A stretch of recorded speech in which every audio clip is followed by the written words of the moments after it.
The tradition has been for very brief introductions because your bios are in the program and we're trying to keep ourselves moving along according to time. The one thing I will draw out of your bio is that I like that you are a farmer morning and night. And since then, by day, you're an academic and all of the other things listed. I'm not clear when it is you rest, but welcome to Saskatchewan and thanks for being here.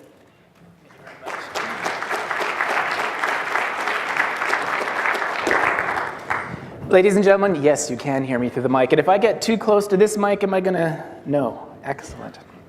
Well, first off, it is actually embarrassing to ever say in Saskatchewan that I'm a farmer because you have to picture a farm in Metro Vancouver, and its scale is much, much, much smaller than anything you would really witness on a real farm in the prairies. So let's just not let anybody think too highly of me on that regard. There are real farmers here. I wish to contribute to the conversation that I really enjoyed from this morning onward by starting in the following way.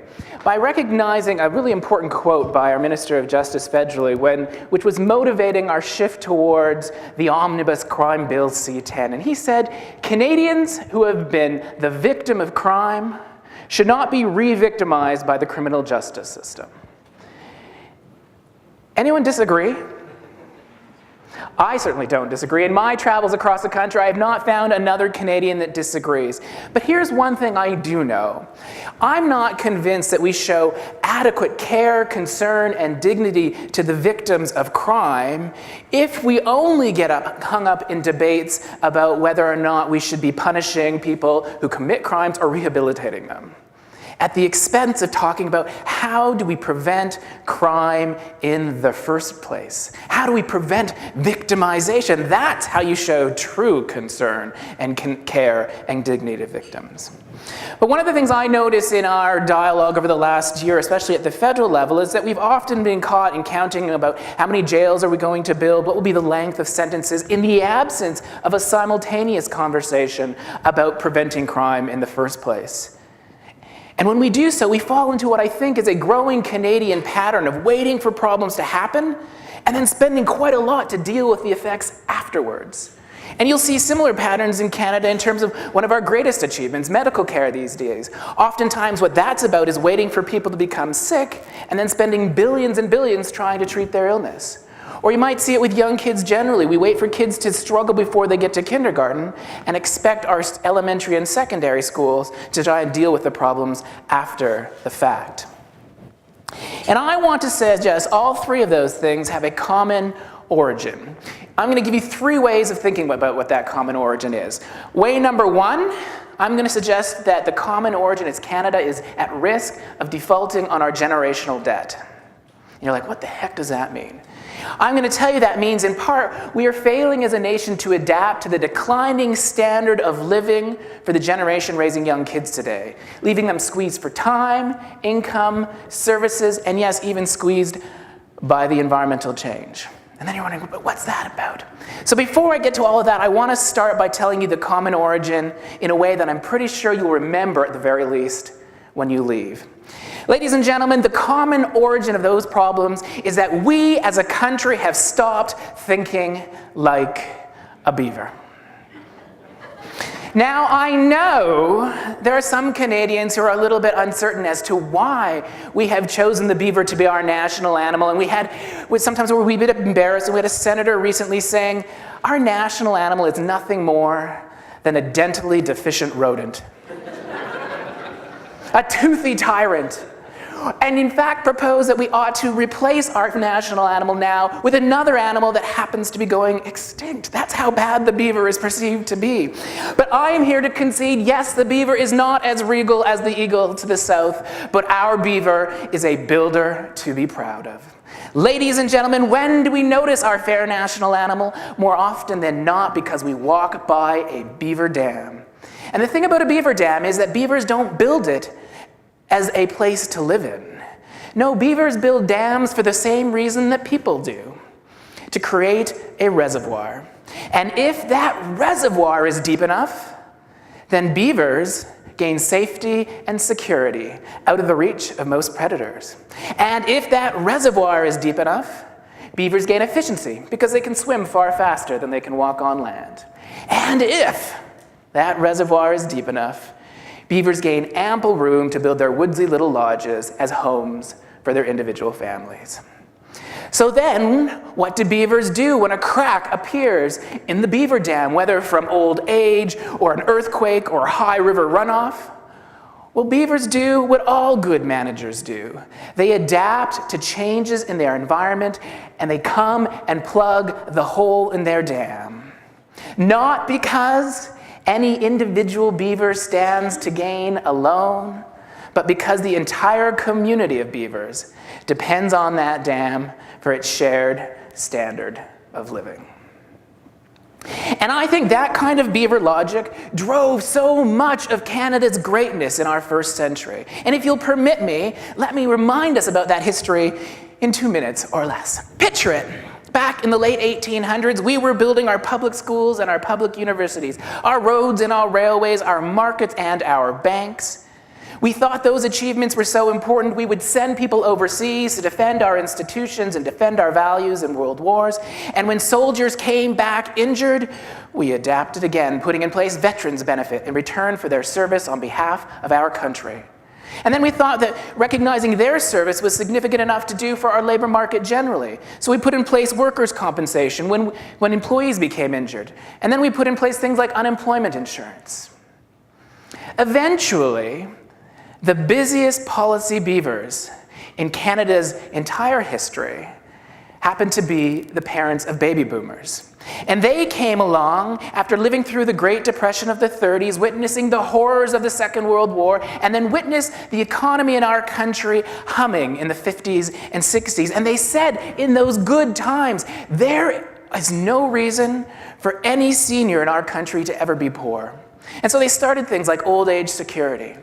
And they added on top of that, there is no reason, it came out of your province, no reason for any Canadian to go bankrupt when they lose out in the lottery of ill health and wind up sick at a hospital. So they started in the 50s things like hospital insurance across the country. And then we capped that all off. They did, the parents of boomers capped that all off in one single year. Who has a pen out? Many of you. Write down, 1966. It is indeed going to go down in history as the greatest year of beaver logic all time. Because that's the year we created our Canada Public Pension Plan and our Canada Medical Care Act, all in one single year, which remain our two most important commitments to one another socially as citizens to this day. We did all of that by the 1970s. And it had some significant and impressive accomplishments as a result. Think back in 1976, in your province, 30% of Saskatchewan seniors were poor. But as a result of a strong pension system, good healthcare system, and a decent economy, we wrestled that down to about 1% today. And that's personal for me. I have a grandmother who's 96.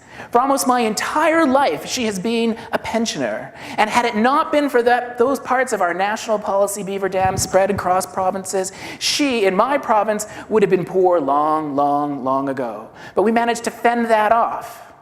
We also managed to do some other things that are important now for people who are approaching retirement. In your province, Canadians aged 55 to 64 nearing retirement are seeing household incomes that are up 37% compared to a generation ago when people are approaching the same period in life. Plus, that group of people phasing into retirement has much more wealth than a generation ago because housing prices in your province are up 68% even after I adjust for inflation. But while these positive things have been happening for some in our provinces across the country, I now need to return to a slightly more depressing story. Because those who follow in the wake of the parents of baby boomers and boomers themselves are seeing something fundamentally different, a significant decline in their standard of living. And I can show you that generational decline with a simple then and now story.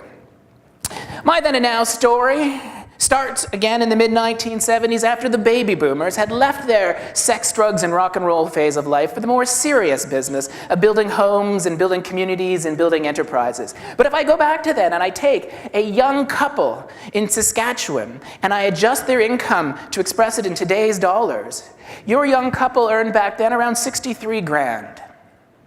If you flash forward to today and take precisely the same couple, it turns out their household income has gone up very, very little.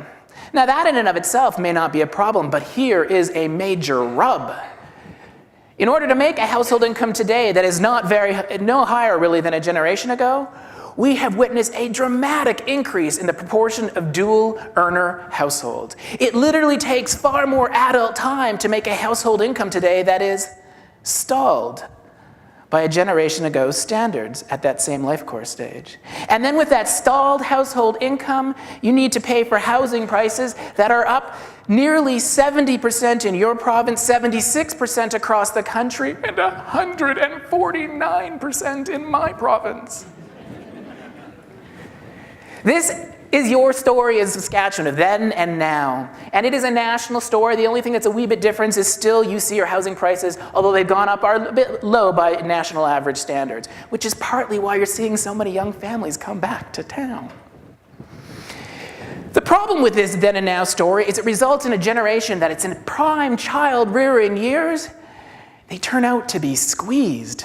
They are squeezed for time at home, because it does take more often than not two earners to bring home what one breadwinner could a generation ago. They are squeezed for income even when they're not technically poor because of the rising cost of housing, and most start with far larger student debt loads today than they did a generation ago. And then they are squeezed for services like childcare, which just grow that much more important when you do need two earners in the labor market to try and fend off the rising cost of living and stagnant wages that are especially stagnant for men.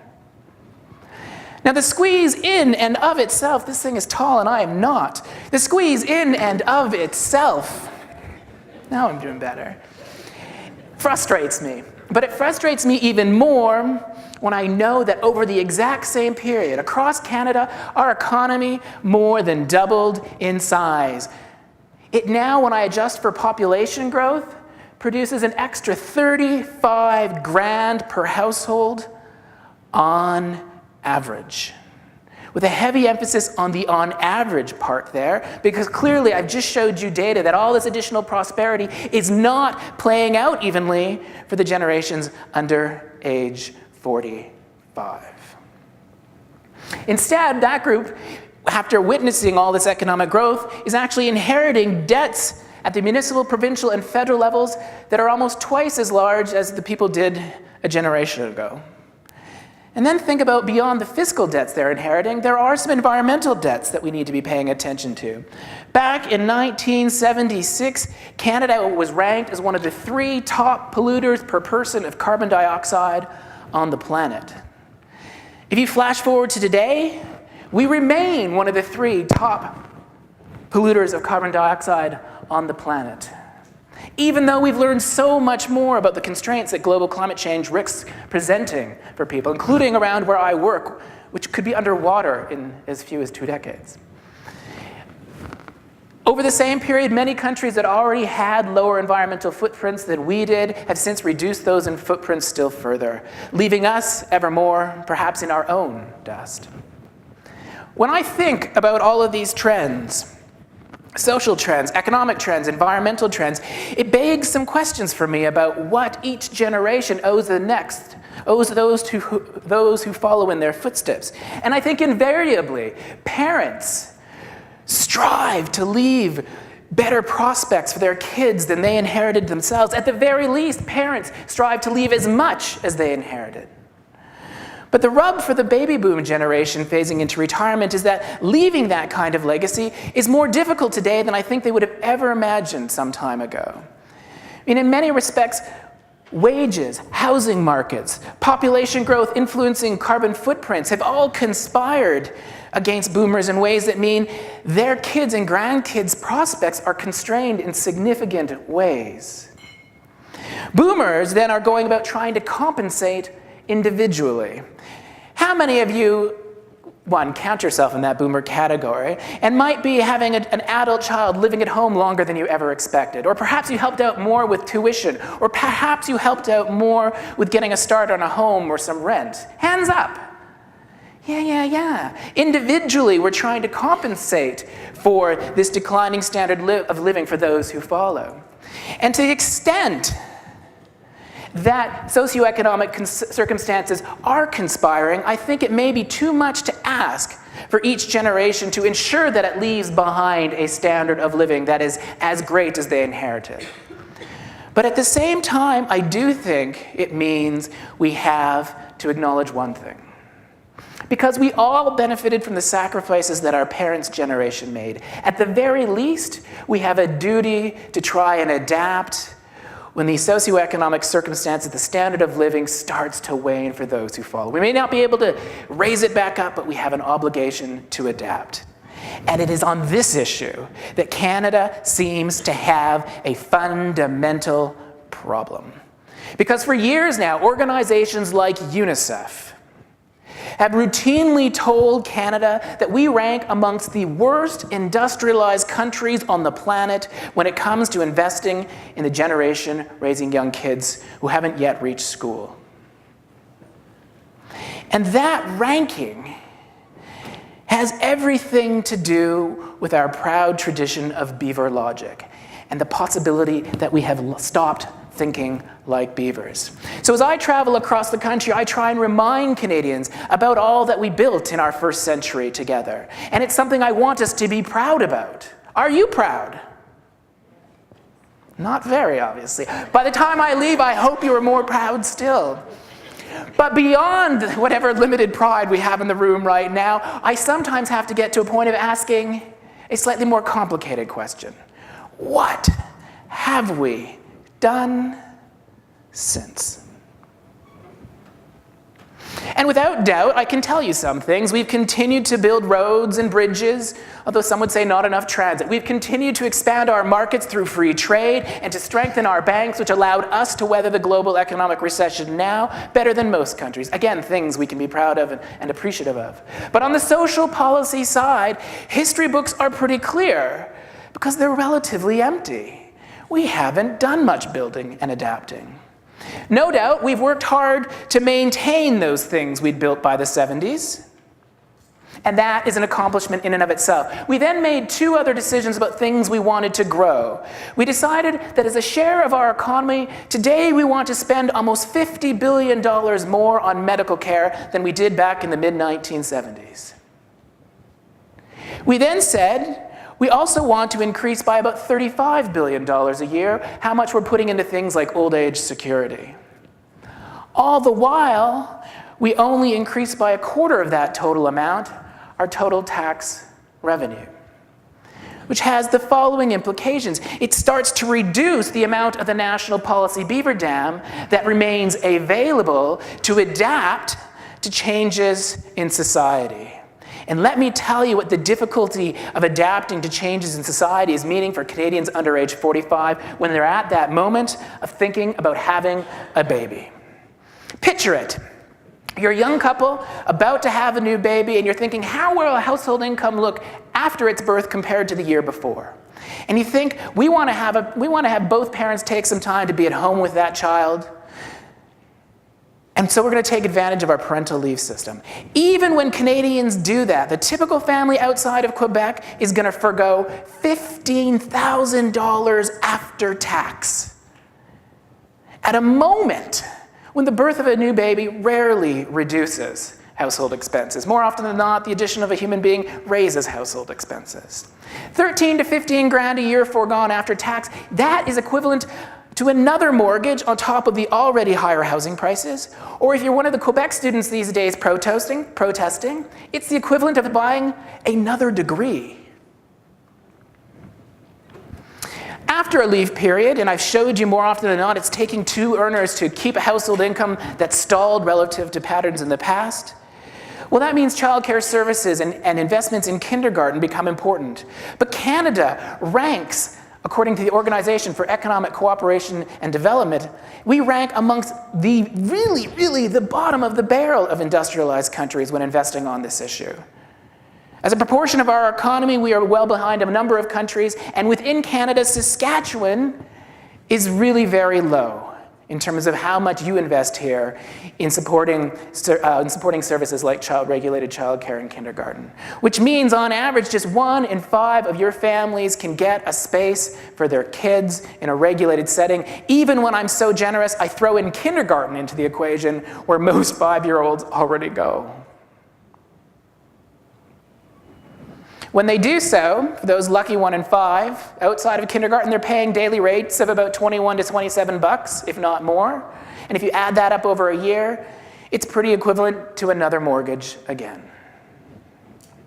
And the last thing I want to show you about our policy adaptations or not in recent years is this slide which gets at something that I'm most impressed about in terms of Canadians. We have a really good work ethic. Did you know the typical Canadian works 300 hours more per year than the typical Dutch, Norwegian, and German citizen? 300 hours more per year, all for about the same household income. Now, anyone not math phobic in the room and willing to take 300 and divide by a 40-hour work week for me? Anyone? 300 divided by 40? Don't be shy. Between 7 and 8 weeks a year. 7 and 8 weeks more per year that we devote to the labor market, and I get it. If our wages are stagnant and the cost of living rising, then we have to work harder. But if we do so 7 to 8 weeks more per year, we really do risk crowding out time at home to care for dependent children or aging parents. Which brings me back to hey, that didn't work. Oh, I guess it did. Brings me back to our national policy, Beaver Dam. And what happened if you're the generations under age 45 is that in the 70s, a crack started emerging in the dam. By the 80s and 90s, it was a hole. By today, it is an outright fissure such that the reservoir is flowing through the dam.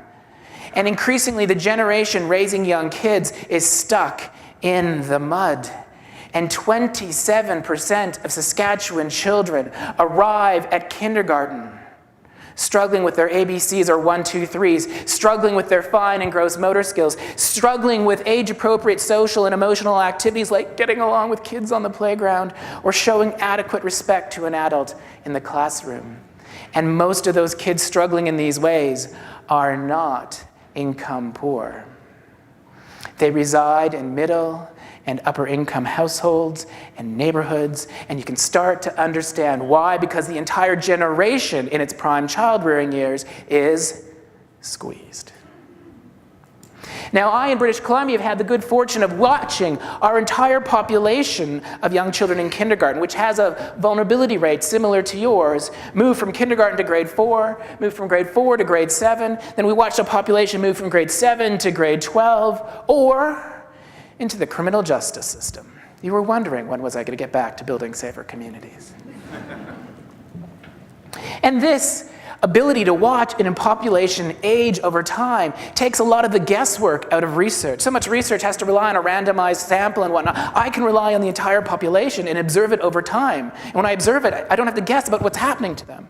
So it really did start to showcase the relationship between early vulnerability and later life course outcomes. And the one I want to highlight for you today is that so long as you tolerate more than a quarter of kids struggling when they reach school in kindergarten, you are condemning an extra third of that population. You're raising by 1/3 the proportion of that population that will end up interacting with your criminal justice system.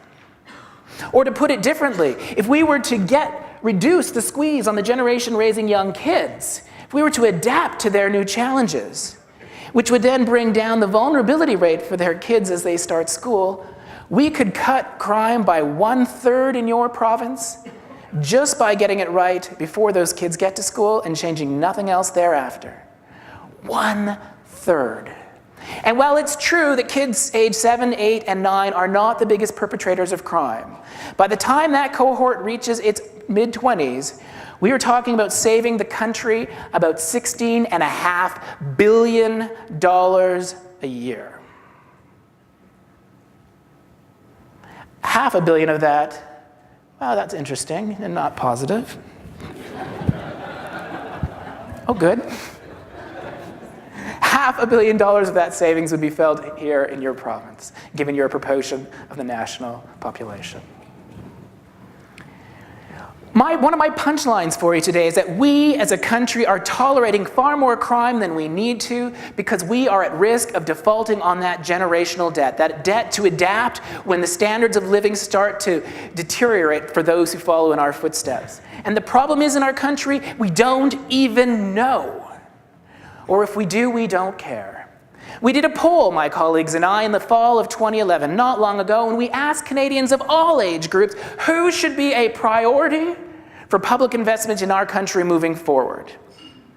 Let me highlight the answers for you, given at first from Canadians age 55 plus. 70% of that group said we should prioritize seniors, either at the top or at least very high. Just 28% of that group said we should prioritize families with young children, and only 16% said we should prioritize young adults generally. Now you might think, well, that makes sense. Every generation is just going to stand up for its own, so I'm sure the results were in the opposite direction when you ask younger Canadians. But here's an interesting tidbit. When Canadians aged 20 to 45 were asked the exact same question, they were just as likely to say that seniors should be a top priority as they were to say their own generations. Now, truthfully, I don't believe those stats. I think the poll was done on a day when there was a nasty moment in the stock market and people were worried about their RRSPs, or it was a bad hair day. I'm not quite sure what. But when I travel across the country, when I see boomers and seniors who are aware of the information, they care. And you know why they care? Because it's their kids and grandkids that we're talking about. So instead, I think something else is going on in Canada. And I think it's more about what kind of debates are we just used to having in this country. And if I, as a reminder about the debates we're used to having, if I could ask you to reflect back a year ago when we had our last federal election. When we talked about social issues in this country, here were the three that took the top amount of time a year ago. First, as all good Canadians do, we have a cultural reaction to say, what should be a priority? More money for medical care. And yes, I do believe it is our greatest social policy achievement, because from coast to coast to coast, if someone is ill, we will go to the wall for them trying to address that illness. But the thing about medical care these days is it tends to wait for people to become sick. And more often than not, it crowds out the dollars to invest in preventing people from becoming sick in the first place. Another issue that definitely we talked a lot about was how do we strengthen pensions? And then in the months after the election, interestingly, that plan played out as follows. We'll ask younger Canadians to work longer, and then the savings they generate in the pension system, well, we're not quite sure we're going to actually invest back in them. And then the thing that triggered the election is that the now official opposition party federally said, we are not doing enough in this country to reduce poverty among seniors. Now, don't get me wrong, I, like the parents of baby boomers, believe there is no reason in our country for any senior to be poor. But I've already showed you what great accomplishment we've achieved in provinces like yours in the last generation. Back in 1976, we should have been having elections on this issue, but today we've made real progress. And the thing I'm always wondering is, why did the white columns trigger an election, but not the red columns? Today you have a poverty rate for families with children that is about 10 times, 8 to 10 times what it is for seniors. And if you look at just the generation raising young kids, a poverty rate that is 13 times. And yet the red columns didn't trigger the concern. And at first I wondered why. But we know why, in part. Because a group of people who are raising those young children today grew up in part with the moniker Generation X. And then, for some crazy reason, they've decided that it makes sense to exit the formal political arena. They say things that are quite silly. I have to say, it really is silly, and I want to push on this today. They say things like, oh, politics aren't about me. It doesn't matter if I vote. And so we don't. We are a third less likely to show up at the ballot box compared to Canadians older than age 45. And if we want to understand why a bad generational deal may be emerging, that dynamic is a really important part of it. If we want to understand why, as a result, we have a generation that's squeezed when rearing young kids, and then those kids are far more likely to commit crimes that will ultimately cost us $16.5 billion a year when they hit their 20s, It is our failure right now amongst the people raising those kids to use their voices effectively, to call for change, to ameliorate their squeeze to some extent, that is a big part of the problem. And we haven't managed to get boomers on board for a better deal for their kids and their grandkids. So that, I think, is the task moving forward. It means, in part, for the younger Canadians today that we need to reprioritize. We have to stop caring so much about who's being voted off some damn island on television and start caring more about who's being voted into Regina and into Ottawa. And as that group starts to care more, and as they ask their boomer parents and grandparents to get on board in support of adapting to our declining standard of living and the risk that we have for defaulting on our generational debt, I'm here to give you some new language about moving from a bad deal to a new deal for families and how to argue for it. And I want to talk about, if we are at risk of defaulting on our generational debt, then what we need to do is what anyone at risk of defaulting does: refinance. Refinance the generational balance sheet. And I think that means we must start thinking in the language of a dividend. Now, I choose the word dividend very purposefully because it's that thing that companies pay on an annual basis to shareholders when they're distributing profits. And so it made me think, oh, what is an average dividend? And to be conservative, I thought, let's look at what an average dividend is when the economy's not going well. So I picked 2010, which was by any standard a poor year for the global economy. So I looked at the largest stock index on the planet, which happens to be the Dow Jones Industrial Index, and it turns out that the companies represented by that index on average paid 2.8% of profits to shareholders that year. Which made me think, if it's good for shareholders, I wonder if it would be good for citizens, and how might that play out for the generation that squeezed while in its prime childbearing years? So I went and I calculated how much more growth we have today compared to a generation ago on an annual basis, and I took 2.8% of that. Anyone want to guess what on an annual basis 2.8% of all of today's prosperity is compared to a generation ago? Don't be shy, think big. Throw it out there. Starts with a B. How many? Anyone? Anyone? More than 2? More than 5? Not quite, but I like your enthusiasm. The answer is $22 billion a year. And I definitely want you to write that down. That wasn't a rhetorical flourish. I really do mean write down 22 billion, underline the B, because part of what I want to do when traveling across the country as a policy expert is to help our citizens become more savvy consumers of policy announcements. Oftentimes, especially regarding issues that have to do with families with young kids, we will dabble nationally some numbers of, $1 million here, $50 million there, $100 million over here. And I'm going to show you in 5 minutes or so that at the population level, when we do programs right, that is an insufficient amount. So I want us for a moment to think big. What could we do with $22 billion if we were going to try and refinance the generational balance sheet? Well, I think what it would mean is that our country would start to get back to some basics. First off, we would really think about how to organize policy to ensure that the family remains at the heart of Canadian values, all the while acknowledging the diversity of households that we have from coast to coast to coast. We would be using policy to encourage us to spend more time together. And yes, possibly less on stuff. It would be about using policy to promote choices. Genuine choices for women and men alike to find enough time to succeed and thrive in the labor market and enough time to thrive and succeed at home, rather than talking about that balance being a possibility but leaving it a fiction for so many. And last but definitely not least, we would use that money to invest in policy to encourage personal responsibility. Now, I think we live in a country where many people believe there is more dignity at the end of a shovel than at the end of a handout. I believe many Canadians expect of one another that we do all we can to pay for and care for our own. But here's a challenge for the 20 to 45 age group. That group works more hours in the labor market than any other group of Canadians.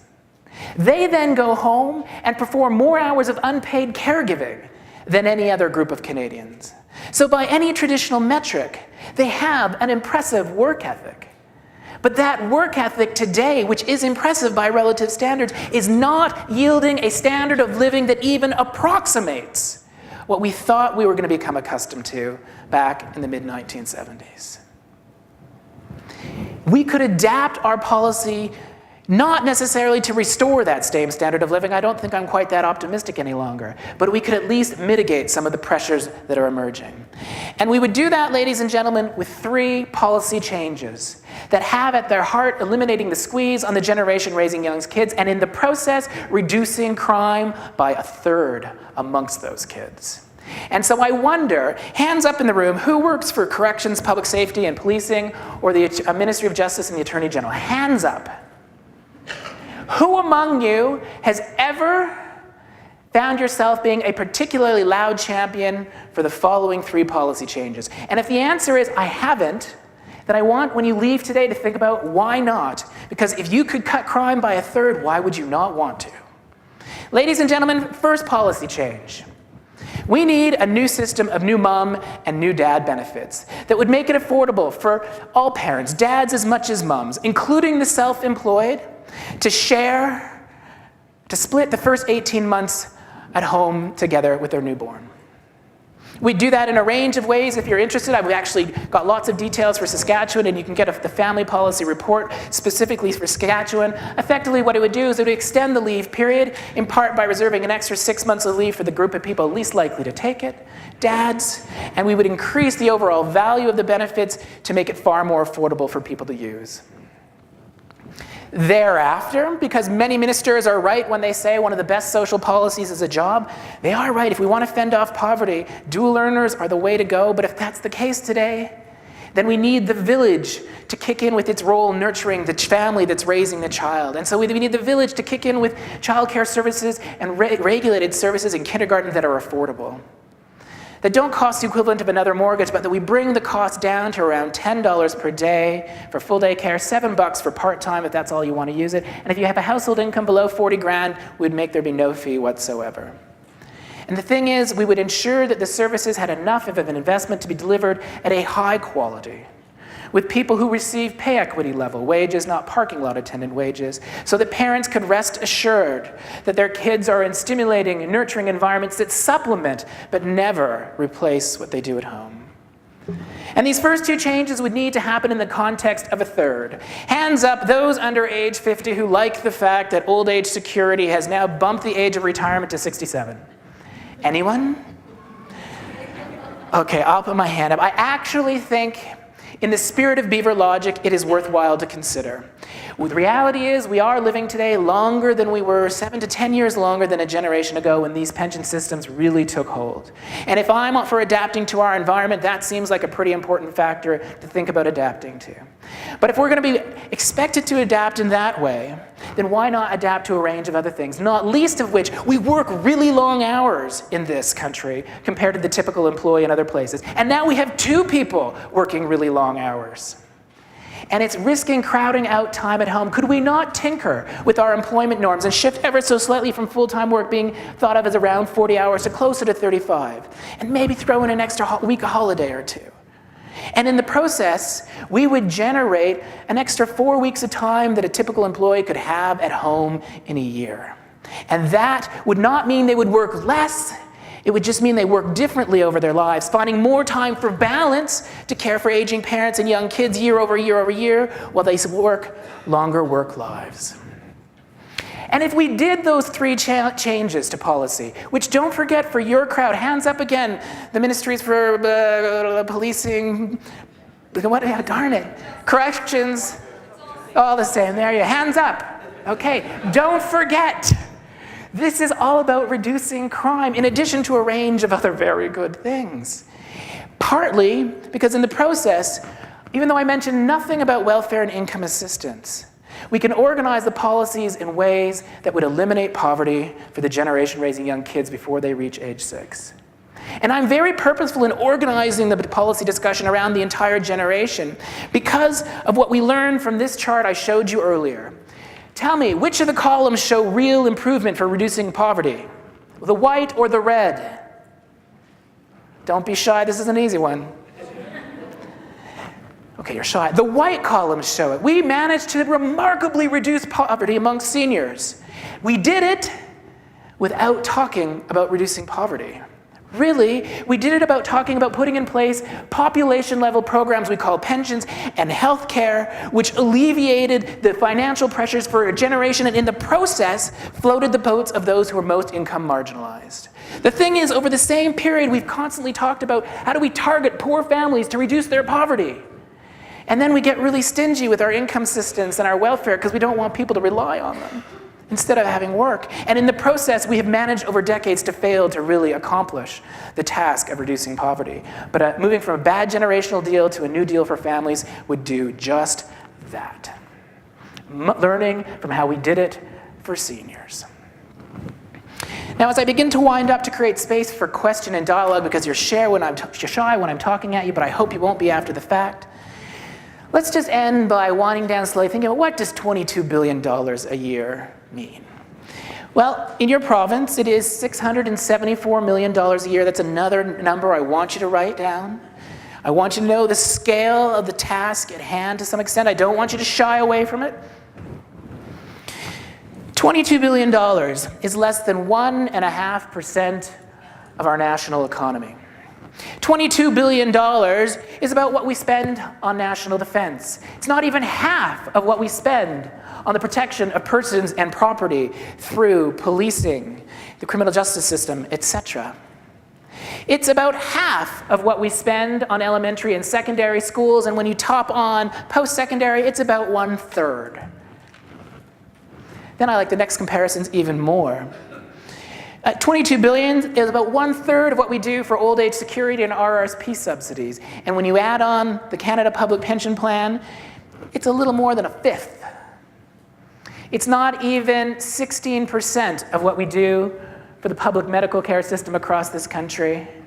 These dollars show the scale of investment at a population level that we need, that we've been thinking about historically with our Beaver logic when trying to target the generations at play. So talking about $22 billion is definitely in that scale and actually quite modest, all things considered. And interestingly, it's about 1/4 of the municipal, provincial, and federal taxes that cumulatively we have reduced from our revenue-raising capacity since the year 2000.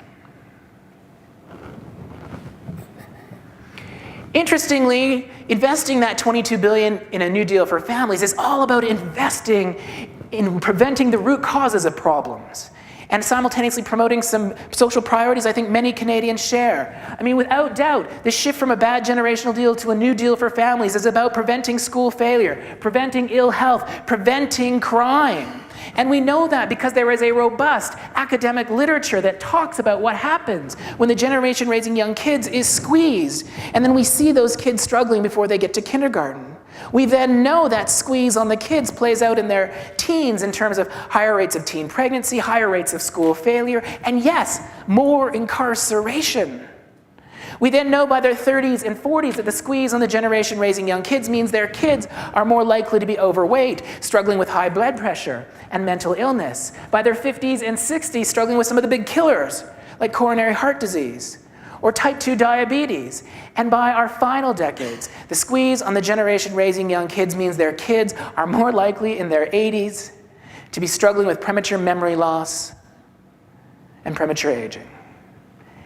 If we don't have a concern about crime and the rate at which we're dealing with it, if we don't have a concern about illness, in fact, if we have a disease fetish, we should change nothing, because we are right on track for producing lots of crime and lots of disease that we'll then have to pay for to deal with. But if we'd like to reduce those things, then we need to shift our thinking. And when we do so, a New Deal for Families will do all that prevention, and then it will honor some other issues. It is designed specifically to respond to the legacy of the residential school system. This is important in your province, given the scale and size of the Aboriginal population you have here. What did the residential school system do? Well, it was all about the most egregious form of time poverty at home, because we literally took Aboriginal kids away from time with their parents and grandkids and had them go elsewhere. It also simultaneously robbed communities of the opportunity to nurture families in culturally appropriate ways. Well, what will a New Deal do? It will reverse those processes. It will invest directly in time at home for parents and grandparents in ways where those parents can organize it according to cultural norms they choose for themselves. And it will invest in services like childcare that communities can tailor in culturally appropriate ways, and it will have the dollars to do so for Aboriginal communities, to help using that community role to rejuvenate and rediscover Indigenous identities. We're going to promote gender equality. A New Deal's 3 policy recommendations have their origins in the 1970 report of the Royal Commission on the Status of Women. And regretfully, we have not made really any progress on those 3 policy changes in any significant way over the decades since, which is why Canada's ranked somewhere between 18th and 31st internationally for gender equality. We are, last but not least, going to also reduce our carbon footprint if we invest in a New Deal for families, because it turns out when we spend more time together, that plays out in ways that ultimately means, in part, we're spending less on stuff, and that reduces our environmental footprint. Now, before you think all of these good things are just soft-hearted brands of liberal issues, it turns out, and this is really now I'm phasing into the final thoughts, that one of the biggest beneficiaries in the short term of moving from a bad generational deal to a New Deal for families is the business community. Because the business community pays right now for the squeeze on that generation. When that generation is squeezed for time, income, and services, they're more likely not to show up to work some days than are other Canadians. They're absent. Who pays for that? Employers. Often many women, thousands of women in your province every year say it's too tough to balance time at home with the expectations on the job. I can't pull that off. And even though I've been a good worker for the last many years and I'm well trained and I'm productive, you know what? I'm just going to withdraw for the time being. And suddenly the firm has to deal with that avoidable turnover, figuring out what that work that person did, hiring someone else to replace them, retraining that person, and waiting for them to get up to speed with their productivity, which is a big drain. And last but not least, when the generation raising young kids is squeezed, they are more likely to be stressed. And when they're more likely to be stressed, they're more likely to be sick. And when they're more likely to be sick, they're more likely to use prescription drugs or go to health professionals, much of which is paid for by employers through our extended health benefits. So if you don't believe me, believe the Chief Financial Officer of Sierra Systems, one of Canada's biggest management companies, who in the past was quite skeptical about those arguments but used some of his chartered accountant's time to dig in, and now thinks that minimally in Saskatchewan, your business community on an annual basis is foregoing $140 million a year. And across the country, $4 billion. That's the price the business community is paying for the status quo squeeze on the generation raising young kids. Couldn't they spend that money differently and more productively? Turns out many do think they can. In my province, the second largest board of trade has in the last month come out and said our provincial and federal governments need a new deal for families. And I would encourage people to think about what role the Chamber of Commerce in Regina might play in echoing that kind of statement. Before some of you think, oh, those are some nice policy changes possibly, and maybe I see the connections to crime prevention, and sure, in an ideal world, they might make sense, but come on, buddy, we're in a recession right now, things aren't all that great, or at least outside of Saskatchewan, they don't look that good. And you know, what are you smoking? Is there just that much weed in British Columbia that it comes to the academics, even in the ivory tower?